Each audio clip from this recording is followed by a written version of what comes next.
Boa noite a todos, irmãos e irmãs. É uma grande alegria nós iniciarmos esse mês de setembro o estudo da Sagrada Escritura.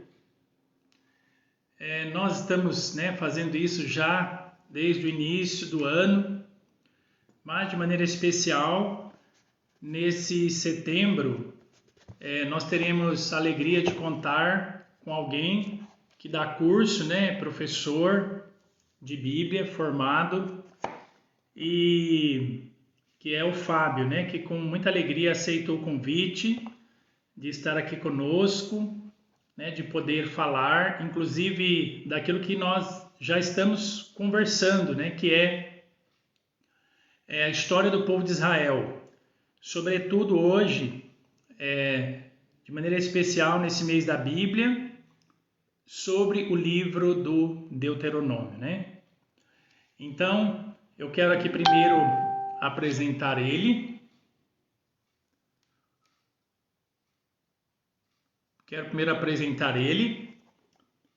Se existir algum problema na transmissão, vocês avisem aí embaixo, para que eu possa ver onde que é, talvez seja um problema de sinal.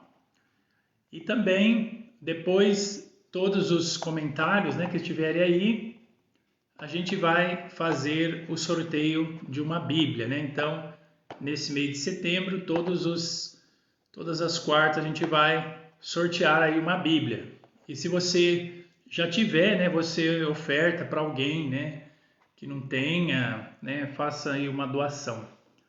Então eu quero convidar, aqui o Fábio José Dias, o professor Fábio, que é leigo, bacharel em teologia formado pela PUC, tem especialização no livro de Salmos, pós-graduação em cultura judaica pela PUC e também pós-graduação em cristologia. Como eu falei para vocês, às vezes o padre não tem condição de fazer todos esses estudos, Por isso que é sempre bom também a gente ter aí, alguém que possa nos auxiliar. Então vou chamá-lo aqui para que ele possa nos auxiliar hoje na nosso estudo.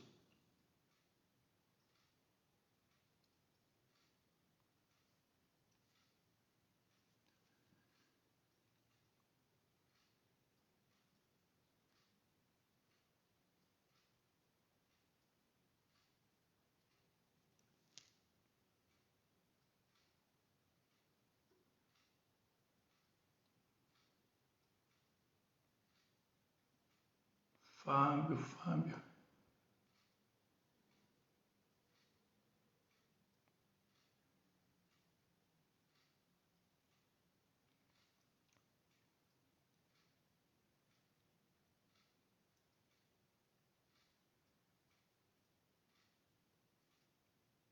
Não consigo encontrar o Fábio aqui.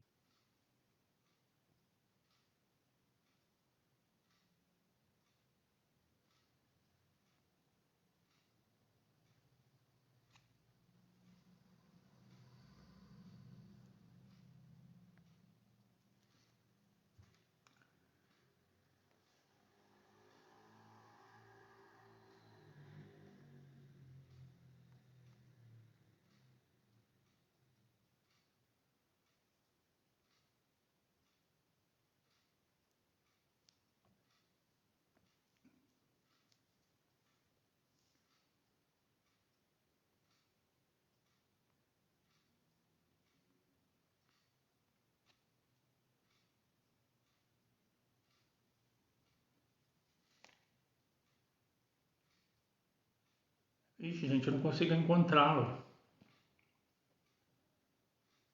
Professor, dá um sinal aí.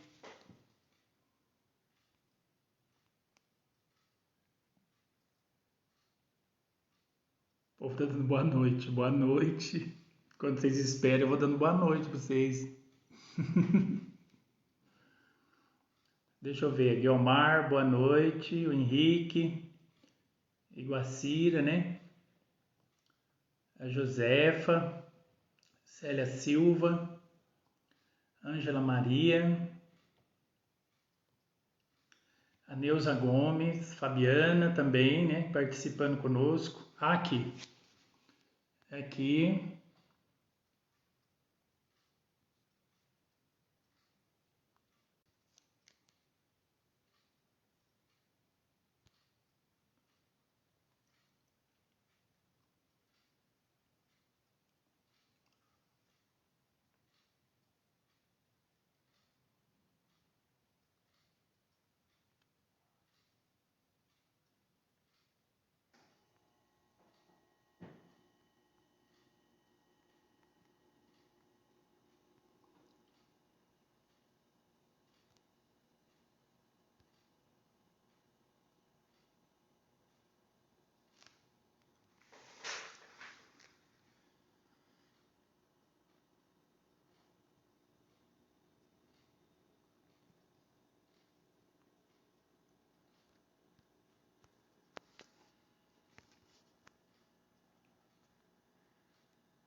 Gente, eu não estou conseguindo. Deixa eu falar, o professor, tenta você me chamar, ou seja, pedir para participar. É que aqui em cima eu não estou te vendo.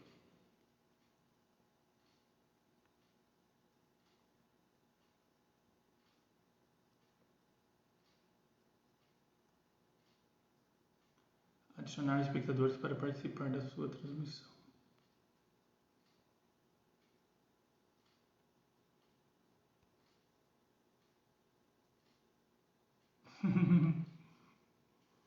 Vamos rezar, né? Em nome do Pai, do Filho e do Espírito Santo. Vinde, Espírito Santo, enchei os corações dos vossos fiéis e acendei neles o fogo do vosso amor. Enviai o vosso Espírito, e tudo será criado, e renovareis a face da terra. Oremos. Ó Deus, que instruíste os corações dos vossos fiéis com a luz do Espírito Santo, fazei que apreciemos retamente todas segundo o mesmo Espírito e gozemos sempre da sua consolação, por Cristo Senhor nosso. Amém. Pois é, agora ele apareceu aqui. Ixi, disse que ele recusou. Vou adicionar de novo. Vamos lá, aceita aí agora.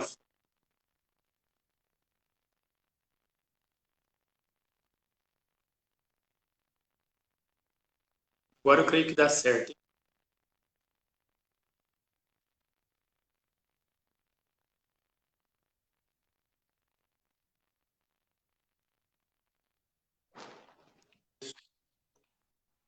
E aí, conseguimos.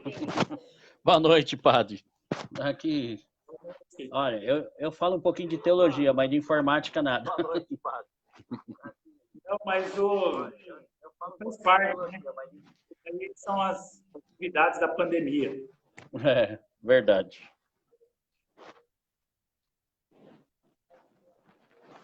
Bom, você pode sentir à vontade e se vocês aqui que estão acompanhando, sentir à vontade e se vocês aqui que estão acompanhando, sentir à vontade.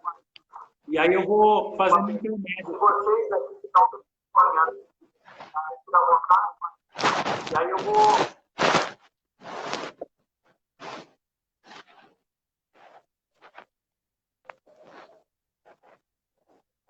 a palavra é sua, então.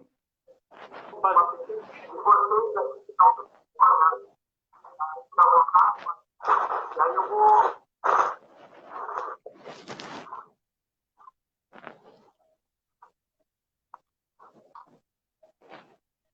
a palavra é sua, então. Então vamos lá.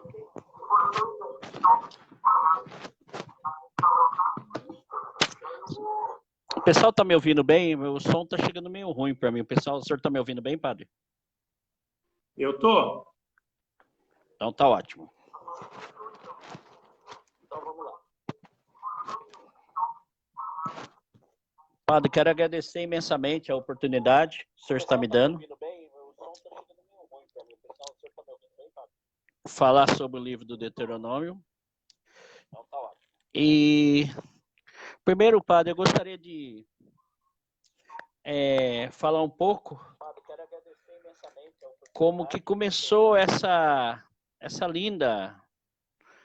lindo ato da nossa igreja, né? De dedicar o mês de setembro, o mês da Bíblia. Até 1965, ao final do Concílio Vaticano II, nós leigos nós não tínhamos acesso à Sagrada Escritura. A Sagrada Escritura era exclusiva dos padres, então quem tinha acesso eram os padres. Então falar aqui um encontro desse, um leigo falando de Sagrada Escritura para os leigos, acompanhado de um padre, era uma coisa inconcebível até aquele período, quando se encerrou o Concílio Vaticano II, em 8 de dezembro de 1965. O concílio, só para contextualizar um pouquinho, quem pediu, né, quem proclamou esse concílio foi o Papa João XXIII na festa de São Paulo, no dia 25 de janeiro de 1959. Papa João XXIII já, um papa que veio substituir Pio XII, que teve um papado muito grande. Então, esse papa já era um papa idoso, era chamado de Papa de Transição. E ele, no dia 25 de janeiro, disse: nós precisamos da nossa igreja estão empoeiradas, nós temos que abrir para o sol entrar, nós precisamos de um novo aggiornamento, que foi a palavra que ele usou em italiano, que nós não temos bem uma tradução em português, mas seria o reavivamento da nossa igreja. E começou no concílio em 61, infelizmente João XXIII morreu em 63, assumiu Paulo VI com a missão de continuar o concílio, e o concílio encerrou em 8 de dezembro de 1965, entre as novidades do concílio, a missa celebrada em língua vernácula e o acesso, entre outras novidades, nós poderíamos ficar aqui a noite inteira falando sobre o concílio. E uma outra novidade, a grande novidade, a Bíblia na mão do povo. E em 1971, na Diocese de Belo Horizonte, iniciou-se o costume de se ter um mês de setembro como mês da Bíblia. E a igreja sempre indica um livro para ser estudado. Por que setembro? Né? Por que não janeiro, fevereiro, março? Por que setembro? Justamente porque no dia 30 de setembro, nós comemoramos o dia de São Jerônimo, o grande tradutor da Bíblia para a língua latim, que era a língua universal naquele período entre o século III e o século IV. O Papa Damaso pediu a São Jerônimo a tradução da Bíblia, e ele traduziu do hebraico e do grego. Inclusive ele falou para o Papa: mas eu não sei hebraico. Aí o Papa falou: vai para Jerusalém estudar. Ele foi para Jerusalém, estudou a língua e traduziu a Bíblia, o que nós chamamos a Bíblia da Vulgata. Só que anteriormente nós já tínhamos tido, mais ou menos no ano 150 ou ano 200 antes de Cristo, é complicado a gente pontuar uma data exata da Sagrada Escritura, nós já tivemos uma outra tradução da Sagrada Escritura. Essa tradução era a tradução para a língua grega, que dominou praticamente todo o mundo conhecido, que ele dominou também aquela região da Judéia, e o povo judeu, o povo do livro, um povo muito ligado à sua relação com Deus, essa relação muito forte com Deus, esse Deus único, essa unicidade de Deus, que até então era novidade, porque pensa vocês, os judeus ou os hebreus, eles eram o único povo que tinha um único Deus. Os outros povos tinham vários deuses. E os judeus eram o único que fez uma aliança com o único Deus e adorava esse Deus. Isso chamou muita atenção de Alexandre, a questão dos textos bíblicos.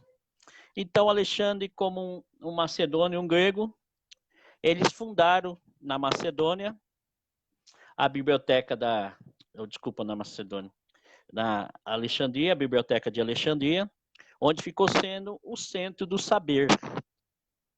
E ali nesse centro do saber, inclusive tem a tradição que fala do lugar dessa biblioteca, diz que mediram de leste a oeste o mundo conhecido e bem no meio fundaram essa biblioteca de Alexandria para ser justamente o centro do saber do mundo conhecido.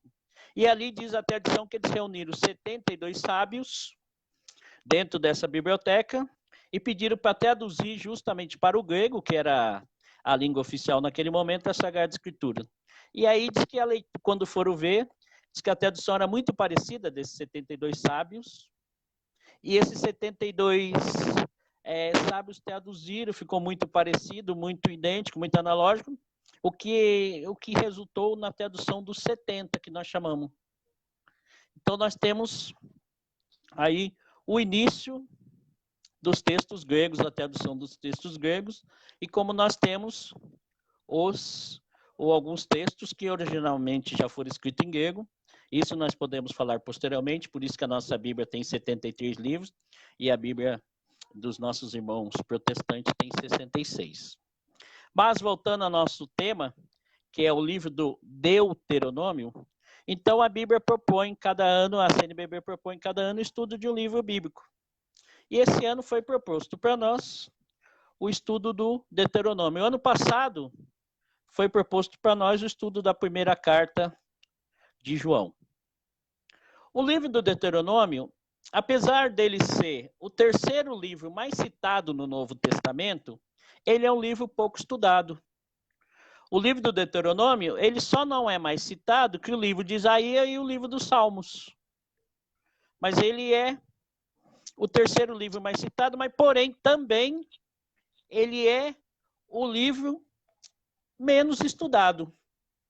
É um livro que a gente não vê muito estudo, material sobre ele, a gente não vê muito se falar desse livro. E é um livro importante porque esse livro, ele vai fechar o Pentateuco e ele é a ponte para a entrada na Terra Prometida. Então, é a importância desse livro. A importância desse livro. Ele é a ponte para a entrada nessa Terra Prometida e ele é o final do Pentateuco. O que são os livros do Pentateuco? Penta 5, Teuco 5 livros ou 5 rolos. Formamos o Pentateuco. No mundo judaico, é chamado de Torá. Inclusive, muita gente faz confusão e chama o livro sagrado dos judeus de Torá. Não, o livro sagrado dos judeus é a Tanakh. Simplesmente, a Torá é uma parte desse livro. É a primeira parte desse livro, onde contém o quê? Contém as leis. Justamente as leis que vai permear a relação entre o povo e Deus. Então, nesse conjunto de livros do Pentateuco, nós temos essas leis. E o que nós temos de importante nesse livro do Pentateuco?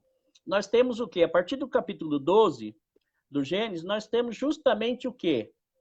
A aliança de Deus com Abraão. Que aí nasce o termo hebreu.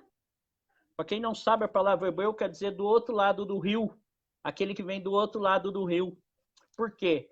Abraão, quando fez essa aliança com Deus, ele foi convidado a sair da terra dele, a deixar toda a sua descendência. Abraão rompeu com tudo e foi justamente para a terra que Deus prometeu para ele, o lugar que Deus prometeu. Então ele veio do outro lado do rio.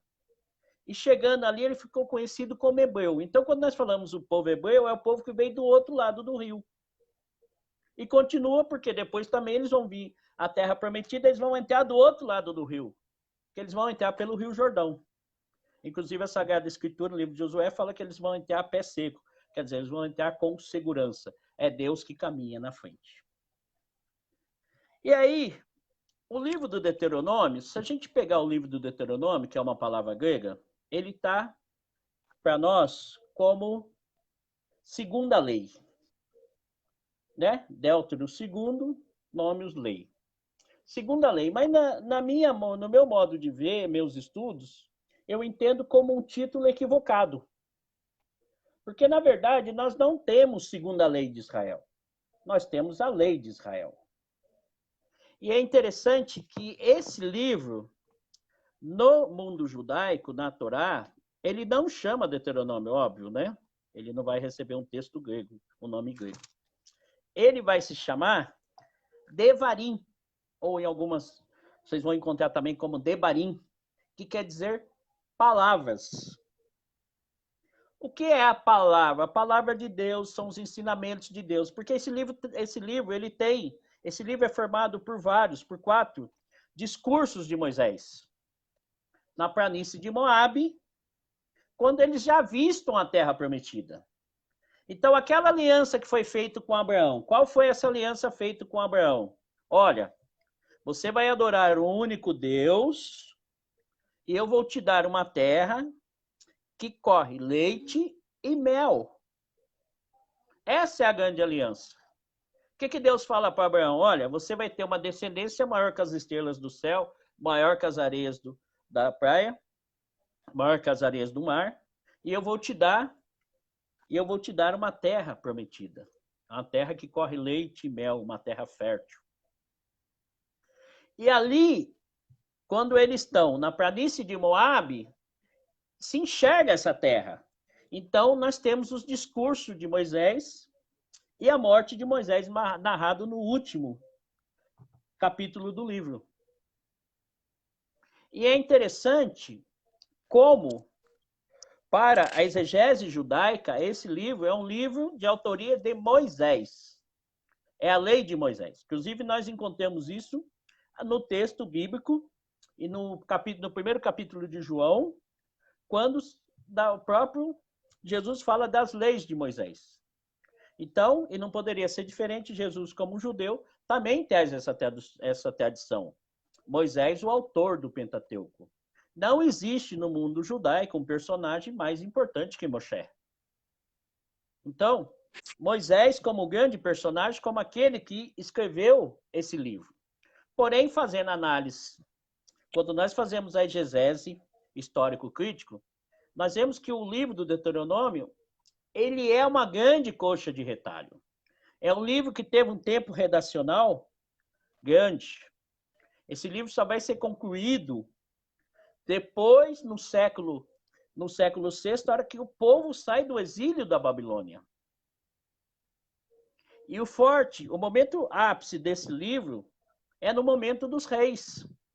Justamente depois que aquele povo já habitou essa terra, aquele povo está nessa terra. Mas por que então nós temos que recordar, por que o povo foi recordar essa questão de Moisés? O povo foi recordar essa questão de Moisés porque eles estavam passando um momento muito difícil, que eles já tinham perdido o reino do norte, estavam correndo o risco de perder o reino do sul, daqui a pouco eu vou contextualizar isso melhor. Então, eles já estavam com esse momento difícil, então eles precisavam ter uma esperança. Então, o livro do Deuteronômio é um livro da vida, um livro da esperança. Como era para naquele para nós hoje. Dentro do nosso contexto da esperança, do nosso contexto cristológico, essa é até a importância desse livro, ser o terceiro livro mais citado no Novo Testamento. E eu gosto muito do texto, ou do nome que é dado pela a Torá, palavras. Nós sabemos que Deus criou tudo por palavras. A ação de Deus é palavra. Deus não desceu na terra com a mãozinha assim, foi criando tudo. Deus criou tudo a partir do verbo, a partir da palavra. Nós temos no prólogo de São João o quê? O verbo se fez carne, o logos se fez carne e habitou entre nós. Nós pegar o primeiro capítulo lá do livro do Gênesis, o que vai estar lá? No princípio, Deus criou o céu e a terra, através de palavras. Se a gente pegar no livro do Gênesis, capítulo 1, versículo 3, está lá. Deus disse, haja luz. Então, a ação de Deus é pela palavra. Então, eu gosto muito desse título, porque o livro do Deuteronômio, ele vai mostrar o que para nós? Essa ação de Deus, essa palavra de Deus no meio do povo. O que nós temos que ter consciência é que nós adoramos um Deus que ele age na história, um Deus que caminha conosco. Nós, diferente de nossos irmãos judeus ou nossos irmãos muçulmanos, nós não temos um lugar sagrado para visitar uma vez na vida, igual os nossos irmãos do Islã vão a Meca pelo menos uma vez na vida. E eu não sei se vocês sabem, até financeiramente, aquele que pode mais, ajuda o irmão a ir, porque ele tem aquela obrigação de ir visitar a terra sagrada. Nós não. Por quê? Porque o nosso Deus é um Deus que caminha junto conosco. Todos os dias participamos da Santa Missa, o padre diz, o Senhor esteja convosco, e nós respondemos, Ele está no meio de nós. Quando nós falamos, Ele está no meio de nós, o que nós estamos afirmando? Que o nosso Deus é um Deus que age na história e um Deus que caminha conosco. Se vocês pegarem a Sagrada Escritura, no último capítulo, no último versículo, vocês vão ver que a Sagrada Escritura ela não tem um final. Ela não está escrito como a gente lê outros livros, está lá, final ou conclusão. Nós não temos. Se vocês pegarem o último capítulo, o último versículo do Apocalipse, não tem lá final, conclusão. Por quê? Todo dia nós estamos escrevendo a nossa Bíblia. Todo dia nós estamos escrevendo o nosso livro sagrado, porque é um Deus que age. Então, eu gosto muito dessa questão, desse nome que tem o Devarim, palavras, porque são ali as palavras de Moisés, dando esperança àquele povo no momento difícil. Mas é Moisés que está falando? Não, é Deus que está falando. É Deus agindo ali no meio daquele povo, trazendo esperança para aquele povo. Por isso que a Sagrada Escritura ela é tão atual, principalmente no momento, nas dificuldades que nós estamos passando, vem a palavra de Deus nos dá esperança. Então, o livro do Deuteronômio é uma grande coxa de retalho, escrito em momentos distintos, que nós, durante esse mês, nós vamos destrinchar esses momentos, nós vamos entender o que é a obra histórica deuteronomista, qual o momento, quais os reis envolvidos nessa reforma, como foi a reforma de Ezequias, como foi a reforma de Josias, qual a principal mensagem que esse livro traz para nós. Então, eu convido a todos a fazer essa caminhada com a gente durante esse mês, para que a gente possa entender um pouco desse belo livro do Deuteronômio. Esse livro tem uma coisa muito interessante, porque nós, cristãos católicos, nós temos a nossa profissão de fé, o nosso credo, que nós rezamos todos os dias e principalmente nas missas dominicais nós vamos rezar o nosso credo. Inclusive eu sempre falo que se você é católico, a sua profissão de fé, aquilo que você acredita, é aquilo que você reza no creio. Se você não acredita em uma das coisas que você reza ali, você é tudo menos católico. Então essa é a condição. E nós temos, nesse livro hoje, eu gosto de trazer também para vocês um pouco da cultura judaica, que afinal de contas são os nossos irmãos mais velhos, para a gente entender a relação deles também com o nosso Deus. Nós temos que entender. Então, eles repetem essas palavras, né, que chama a Mishneh Torá, eles chamam de Mishneh Torá, que é a repetição das palavras, por isso o livro do Deuteronômio, uma repetição daquilo que nós já vimos durante o Pentateuco. Às vezes as pessoas falam, mas esse livro é muito repetitivo, tudo que já vimos está no Deuteronômio. É o Mishneh Torá. Você repetindo as palavras, você faz memória. E dentro desse livro, nós temos no capítulo 6, a profissão de fé judaica. E eu vou falar um pouco sobre isso, só para vocês entenderem também a relação desse povo com esse livro. Aos 13 anos, aos 13 anos, um menino judeu, ele vai fazer o bar mitzvah. O bar, o sufixo bar, em hebraico, quer dizer filho. Então, quando a gente vê lá, Barrabás, filho do pai, tem uma explicação teológica. Bartimeu, filho do precioso. Então, o bar quer dizer filho. Quando nós pegamos filho, mitzvah quer dizer preceito, quer dizer o filho do preceito, é onde ele vai, a partir daquele momento, ele está atingindo a idade adulta da fé. Atingindo a idade adulta da fé, ele vai poder participar das reuniões, inclusive no mundo judaico não se começa uma reunião sem que tenha 10 pessoas. Não se começa uma celebração, não se começa uma reza onde se tem 10, se não tiver 10 pessoas. É diferente da gente, a gente sabe que nós podemos começar, o padre pode celebrar uma missa sozinho, particularmente, como pode celebrar para uma pessoa. Eles não, se não tiver 10 pessoas, não começa o que eles chamam o serviço da sinagoga. Então, tem que ter 10 pessoas. Então, o menino, a partir dos 13 anos, depois de fazer o bar mitzvah, ele pode fazer parte dessa reunião. Ele é um dos 10. Ele já conta para essa reunião.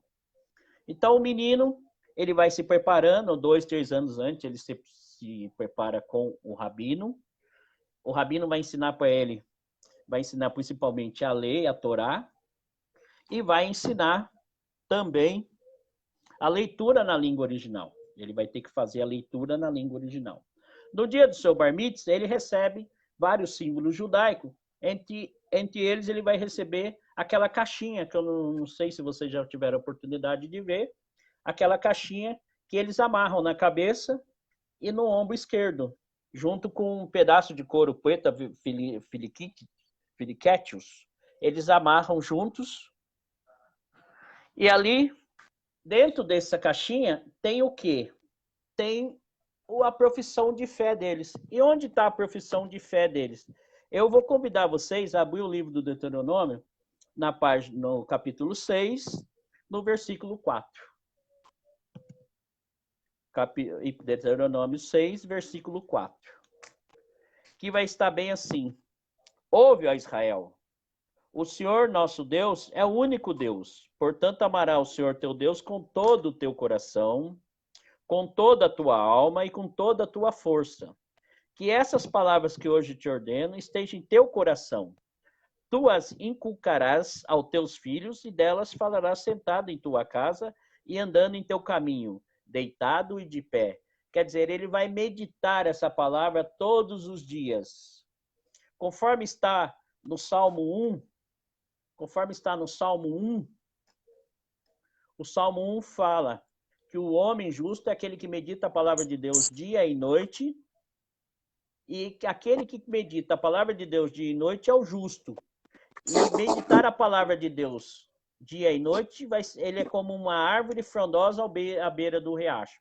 Então, o Antigo Testamento, ele vai sempre nessa questão, meditar a palavra de Deus dia e noite. Então, a profissão de fé judaica pede que ele medite essa palavra. Tu as atarás também a tua mão como um sinal, e serão como um frontal entre os seus olhos. Por isso que a gente vê muito lá em Israel, quando eles vão para o Muro da Lamentação, vocês podem observar que eles colocam o baíte na testa e ficam ali no Muro das Lamentações fazendo as suas orações. E tu as escreverás no umbrais da sua casa e das suas portas. Gente, em toda casa judaica tem a profissão de fé na porta. A mesma marca que se fez na Páscoa, a pedido que está lá no Êxodo, a pedido de Deus, que foi marcado com o sangue do Cordeiro, eles colocam também a sua profissão de fé dentro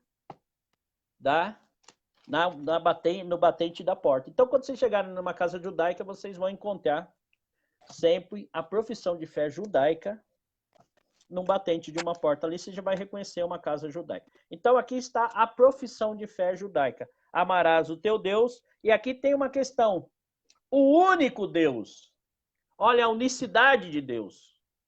Eu sempre falo, gente, você falar em único Deus aqui no Brasil, onde nós temos uma maioria cristã, é fácil.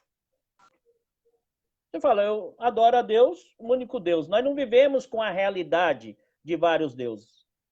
Para estudar a Sagrada Escritura, nós temos que ter um pouco a cabeça a cabeça do povo oriental, do povo judeu, e o contexto deles. E qual que era o contexto deles? Eles estavam vivendo rodeados de pessoas que tinham vários deuses. As pessoas tinham, as outras pessoas, os outros povos, tinham vários deuses. E a todo momento eles eram tentados, o povo judeu, eles eram tentados a adorar vários deuses. Porque é muito mais fácil você adorar vários deuses do que você adorar um Deus só. Nós vemos através da história por que é mais fácil. Pessoal com Deus no sentido, esse Deus não fez uma coisa, eu vou pedir a outro. Esse não fez, eu vou pedir a outro. Eu estou brigado com esse, vou ter outro Deus. Esse Deus está me cobrando, está me pedindo para eu fazer coisas muito difíceis. Então eu vou adorar o outro Deus. Agora, quando você tem um único Deus, que você tem que atender os preceitos daquele único Deus, é muito difícil, gente. É muito difícil. Então, a profissão de fé do povo judeu está na questão da unicidade de Deus. E essa também está na nossa profissão de fé. Adorarás o único Deus. Para nós temos a questão da Trindade. O povo judeu, eles não têm a questão da Trindade. Eles não têm a fé na Trindade. Eles têm a fé no único Deus. Para nós temos a fé em um único Deus em 3 pessoas. Inclusive, se a gente pegar lá no livro do Gênesis, e tem uma coisa muito interessante que eu queria partilhar com vocês. Se a gente pegar lá no livro de Gênesis, está lá. Façamos, lá no capítulo 1, no versículo 26. Deus disse, façamos o homem à nossa imagem e semelhança. Gente, esse façamos para nós, dentro da Trindade, já é uma leitura da Santíssima Trindade. Nós temos o Pai Criador, o Filho Redentor, o Espírito Santificador, mas todos estão na criação. O Verbo já estava com Deus. O Verbo era Deus. O Verbo, ele não foi criado, ele foi gerado. Ele já era Deus. E aí nós temos aqui, façamos. E uma vez eu fui fazer um estudo justamente em cima disso. Como pode ser façamos se o povo judeu, eles não têm a questão da Trindade? E para nós é uma leitura explícita da Trindade. Aqui nós enxergamos a Trindade.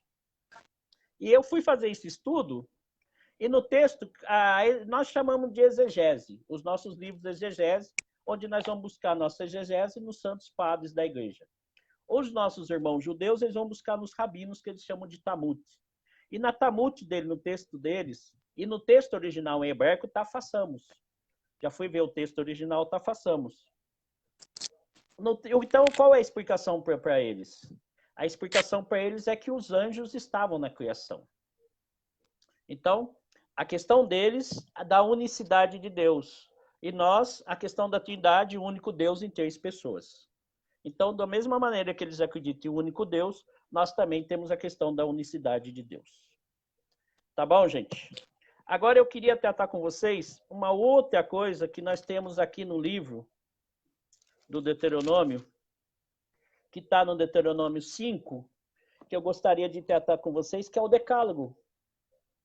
O Decálogo está lá no Êxodo, onde é explicado que Moisés subiu ao Monte Horebe, ao Monte Sinai. Deus deu para ele a lei, ele desceu, nós conhecemos a história, teve a questão do bezerro de ouro que estava sendo feito. Lembrando que o bezerro de ouro era uma forma de Deus adorado pelos cananeus. E aí ele quebra aquele bezerro e quebra a... Mas ele volta e Deus, né, dentro da sua bondade, da sua benevolência, dá a lei novamente. E essa lei é repetida também no Deuteronômio.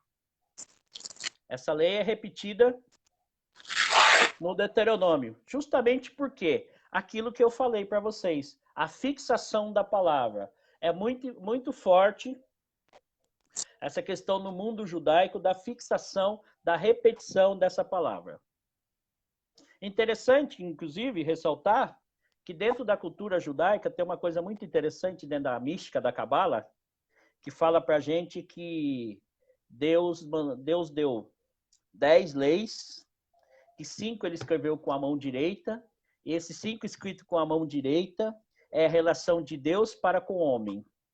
E nós entendemos que na Sagrada Escritura a mão direita é o lado da ação, né? Por isso que nós rezamos no credo, está sentado à direita de Deus Pai, porque é a ação. Quem senta à direita, ele está apto à ação. E é muito interessante isso. Então, fala que Deus escreveu os 5 primeiros com a mão direita e os 5 últimos do Decálogo, que é a relação do homem para com o homem, ele escreveu com a mão esquerda. E aí disso vai originar as 613 leis de Israel. Né? Se a gente pegar 613, fazer uma soma dá 10. Então, do Decálogo, dessas 10 leis, partiram 613 leis, que é o que forma as leis de Israel. As 613 leis de Israel, 365, elas são punitivas. Não se deve fazer. Então, você tem todo dia, você não deve fazer aquilo. Então, 365. Você tem que estar sabendo que todo dia você não pode fazer. E 248 são o que você deve fazer, o que você pode fazer. E 248 está ligado aos números de ossos do corpo humano. Então, ao que você deve fazer, o que o seu corpo deve fazer. Então, por isso as 613 leis, né? Tem até uma tradição no mundo judaico, que a romã é sagrada, porque diz que a romã, quando você abre uma romã, tem 613 caroços. Eu nunca parei para contar e nem tenho essa curiosidade de contar. Mas é o que está na tradição deles, né? Então nós não vamos. Eu não vou ter esse trabalho de comprar uma romã grande, bonita, mas eles têm a romã como sagrado justamente por causa dessa questão, né? Mas vamos lá, continuando. Então, continuando lá no capítulo 5, nós temos no finalzinho do capítulo 4, né? Nós temos o segundo discurso. Nós temos 4 discursos de Moisés no livro, então, no segundo discurso. No segundo discurso, Moisés vai relembrar o quê? Justamente o quê? As leis. As leis de Deus.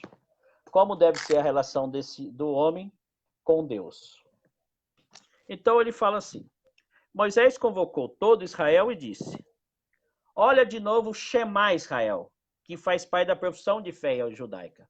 Escuta, Israel, ouve, Israel, os estatutos e as normas, que hoje proclamo aos vossos ouvidos. Vós os aprendereis e cuidareis de pô-los em prática.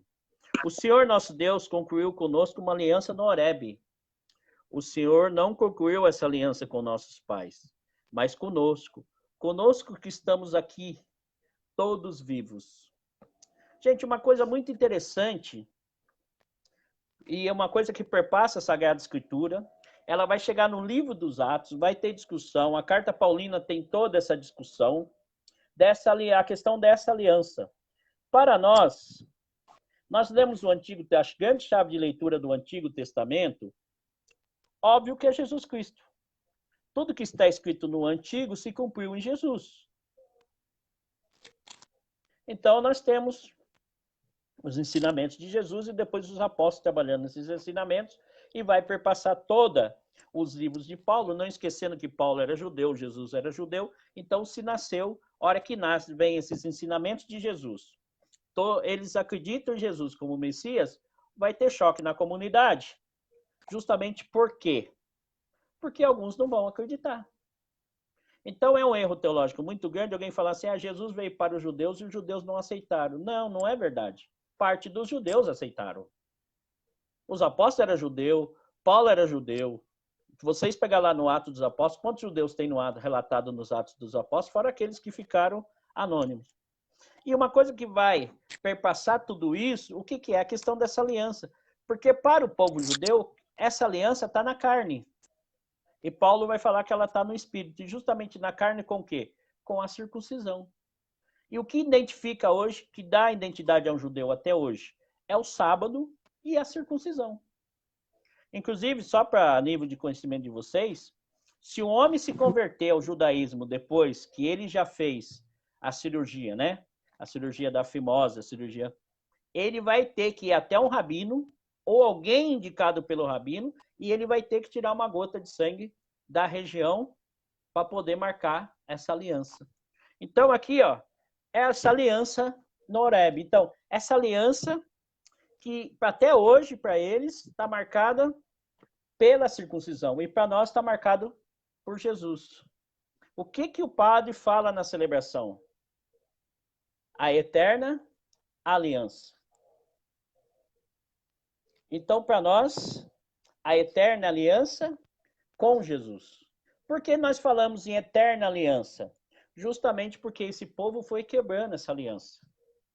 Quando nós já tem pessoas que falam assim, mas é difícil o Antigo Testamento, que é pessoas que morrem, que acontece isso, acontece aquilo, é um Deus, o Deus do Antigo não é o mesmo do Novo. Olha, gente, isso é até uma heresia. Nós não podemos falar isso, é o mesmo Deus. É que vai da relação desse povo com Deus. Esse povo se afastava de Deus. Né, Deus não se afasta de ninguém. Aliás, nós somos procurados primeiro por Deus.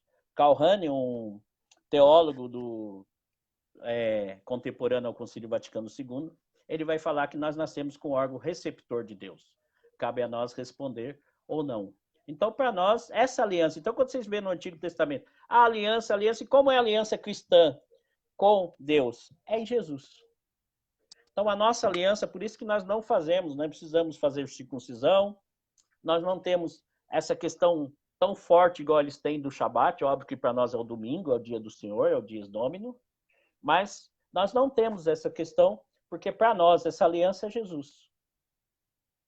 Inclusive, tem religião até cristã aí que guarda o sábado, e nós somos acusados de não guardar o sábado, porque para nós guardamos o domingo, o dia do Senhor. Então, essa aliança que Moisés vai falar aqui, é a aliança que eles fizeram com Deus, que é representada pela circuncisão. E a nossa aliança é sempre representada por Jesus. É Jesus que faz essa aliança conosco. O Senhor, nosso Deus, concluiu conosco uma aliança no Horebe. O Senhor não concluiu essa aliança com nossos pais, mas conosco. Conosco que estamos aqui, hoje aqui, todos vivos. E a aliança nossa com Jesus é todos os dias, gente. O Senhor falou convosco face a face, do meio do fogo sobre a montanha. Deus apareceu para Moisés a primeira vez que a gente no meio da sarça ardente. A sarça não se consumia. Assim é o fogo do Espírito.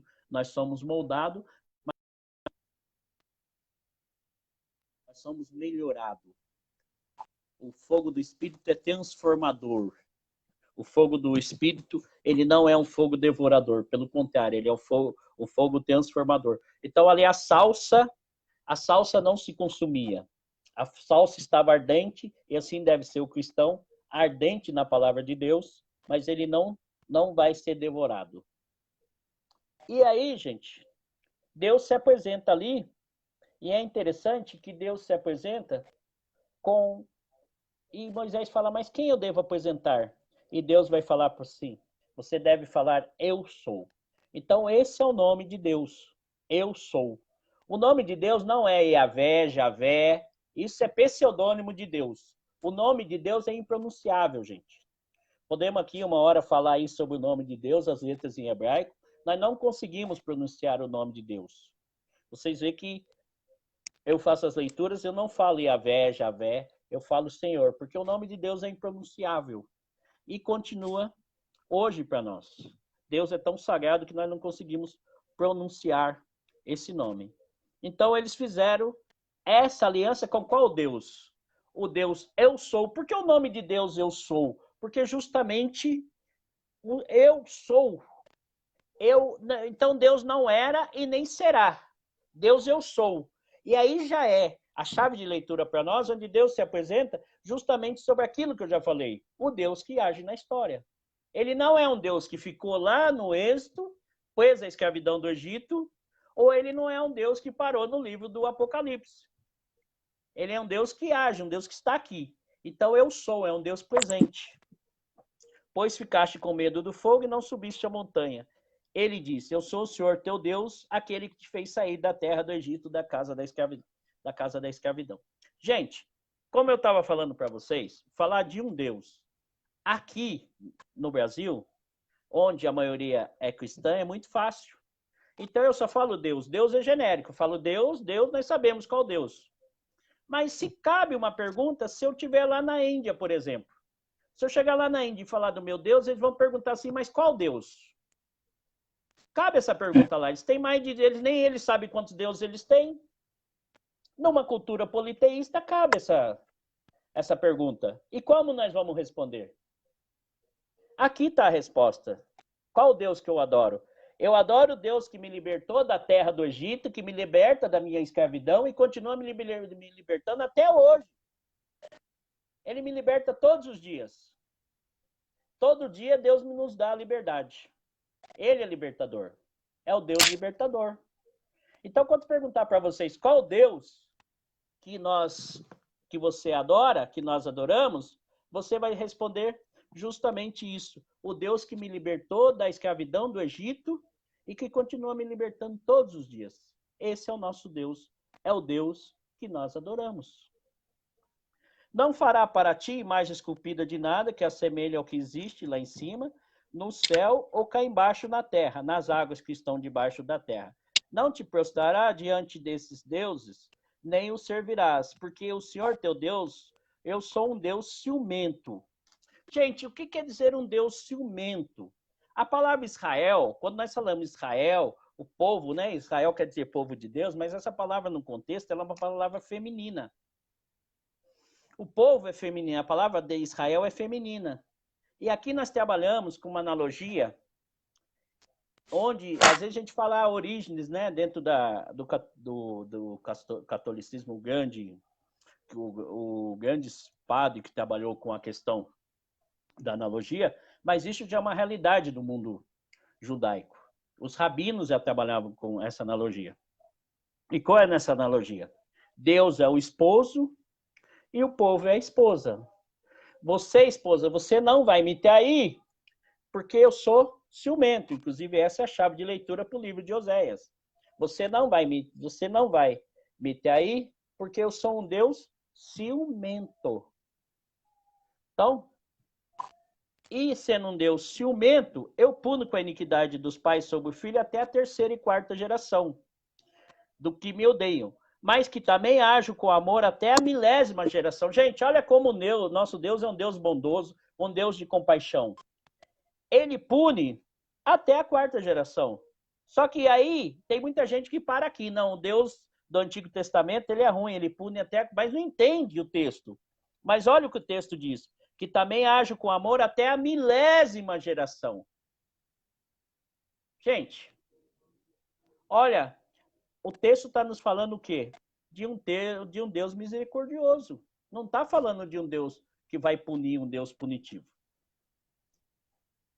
E aqueles que me amam e guardam os meus mandamentos, que guardam os preceitos de Deus. Não pronunciará em falso nome de Deus, pois o Senhor não deixará impune aquele que pronunciar o nome de Deus.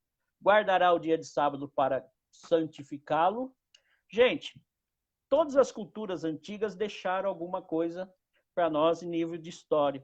Historicamente, deixaram alguma coisa boa para a humanidade. Historicamente, o que o povo judeu deixou dentro do mundo secular foi a questão do descanso do sábado. Se hoje nós temos um descanso no dia da semana, é por causa do povo judeu. Isso vem da tradição judaica. Nós fazemos análise crítica desse texto, nós entendemos que é um texto do período do exílio da Babilônia, onde eles eram escravos, eram obrigados a trabalhar todos os dias, e eles vão falar, olha, eu preciso de um dia para adorar meu Deus. Eu preciso de um dia para adorar o Deus. Então, se nós temos essa tradição, hoje, graças a Deus, de domingo, o dia que nós paramos para adorar Deus, né, de uma forma diferente, nós temos que adorar Deus todos os dias, óbvio. Mas o domingo justamente vem daqui, dessa tradição do sábado. E continuando, honra teu pai e tua mãe, conforme te ordenou o Senhor Deus, não matarás, não cometerás adultério, gente. Nós temos que entender na Sagrada Escritura, adultério no Antigo Testamento não tá ligado a questão do relação homem-mulher. Está ligada à relação homem e Deus.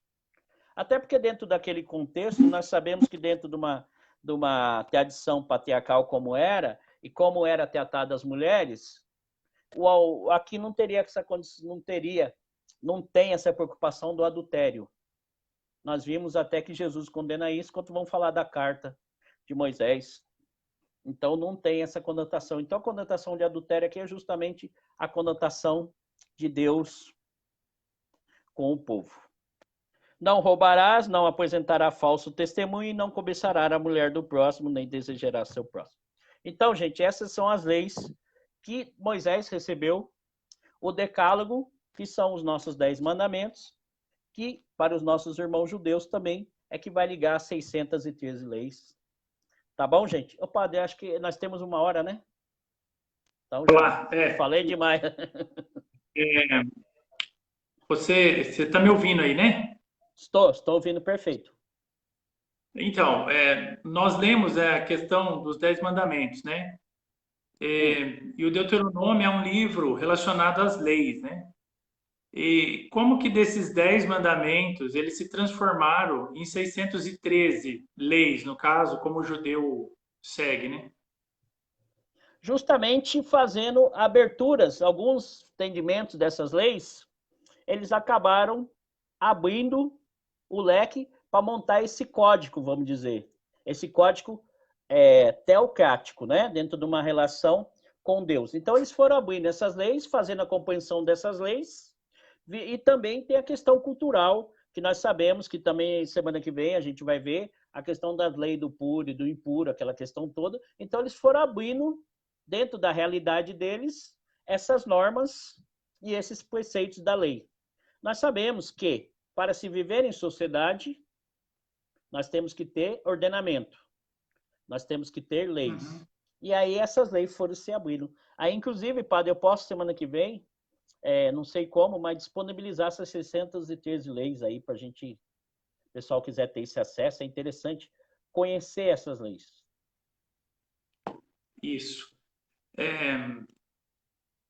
Como eu disse, né, eu vou colocar aqui o WhatsApp, né, da paróquia, você pode mandar por aqui o seu e-mail, né, aí ele me enviando, eu repasso, né, para vocês todos, 8166-0833.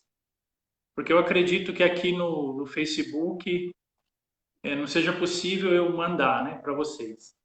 Então, também relacionado ao estudo, se você tem alguma pergunta, alguma dúvida, você pode também mandar tanto no WhatsApp da paróquia, como também no próprio Facebook, né? Que eu dou uma olhada lá antes e nós, no caso, vamos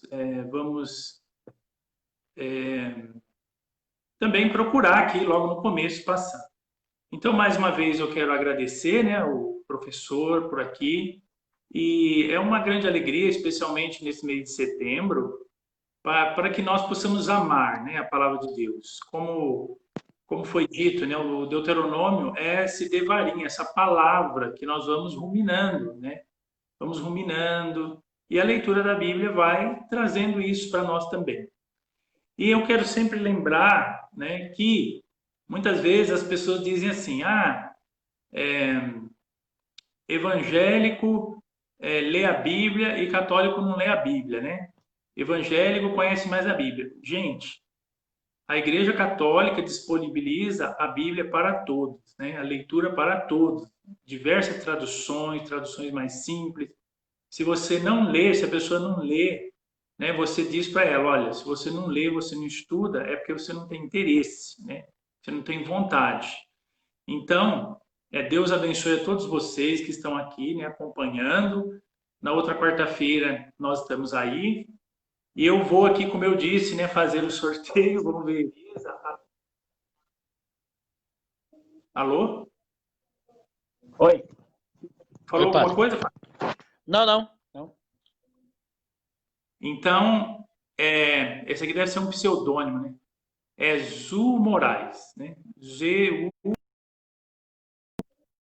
Essa pessoa, né, que ganhou a Bíblia, né? Eu vou deixar então aqui na paróquia, né, para que você possa vir pegar, né? E aí, na próxima semana, nós vamos sortear aí mais Bíblias, né? Então, gente, leia a palavra de Deus, leia o Deuteronômio especialmente, que nós estamos estudando nesse mês, né?